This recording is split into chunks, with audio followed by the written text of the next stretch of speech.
All right, Coach Sergent, another fantastic week for your throwers last week at Clemson. And of course, the highlight is Josh Awatunde. He goes over 20 meters for the first time, 66.10.5. It's a new indoor school record. He's getting better every single week. And I know you're proud of the progress that he makes and the payoff that he continues to show.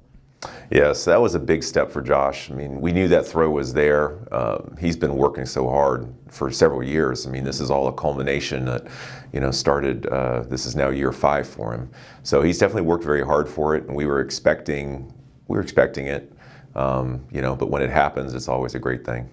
He's not the only one who's doing great either. I know Eric had a season best, and you had some weight throwers who are also on the women's side did a fantastic job at Clemson. Your entire group, I know it's a tight-knit group. It's one of the smaller groups on the team. You train a lot together, and it really seems like the student-athletes are feeding off of each other. Yes, I mean, Eric, again, that was a big step for him again, too, because last year he had a sensational freshman indoor season and then struggled outdoor season, and so kind of getting him back on track. And it took around 1830 to make the final.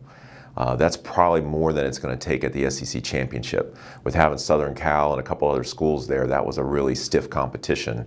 And so we were disappointed that Eric didn't get 6 throws because that 18-meter mark that he hit came in the first 3, and we felt like, wow, if he had gotten 3 more, he could have built on that. So we definitely think that he's right where he needs to be going into SECs. And with some of the other ladies, Amanda Murphy and Nina Gambacorta are showing promise. I mean, they both redshirted last year, and they're where they need to be. I mean, we're working toward becoming at that SEC level. But their marks at this point are coming along. You guys are off this week from a throw squad. I know you're not sending anybody to the UCS Invitational up in Winston-Salem. So for you guys, it's all full speed ahead towards the conference meet. When you have a week of preparation, but you don't have that meet coming up on Saturday, are you able to maybe dig a little bit deeper and do a little more in-depth training? Or is it just kind of a normal week with you guys just without the meet coming up on the weekend? Yeah, it definitely gives us an opportunity to do a little more work. There's several things that we get out of being off this weekend. Number one, with the exception of Josh, every other thrower has pretty much competed every weekend. So this will be the first weekend that they can stay at home, sleep in their own bed, maybe get some schoolwork done, and give them some time to get ready for SECs. And then from a training standpoint, it does a couple things. One, we can rest a little bit in the middle of the week, so we can work hard Monday, Tuesday, relax a little on Wednesday, come back and work hard again Thursday, Friday. So we end up getting a couple of extra quality practices that we wouldn't normally get with having a meet week. This might be the last time you and I visit before you head off to College Station, so I'll ask you now. Obviously, big goals for you guys once you get to SECs. I know Eric scored last year indoors. Josh didn't have the best conference indoor meet, but obviously he's done fantastic in other seasons and at NCAAs as well. So I got to think both of those guys are looking for high finishes. And then your throwers on the women's side as well have really been doing well. And KD and Alicia both are definitely in position to put points on the board for you guys. Right, yes. I mean, in the men's shot put, Eric and Josh scoring, of course, is I think an expectation. We think that we can do that.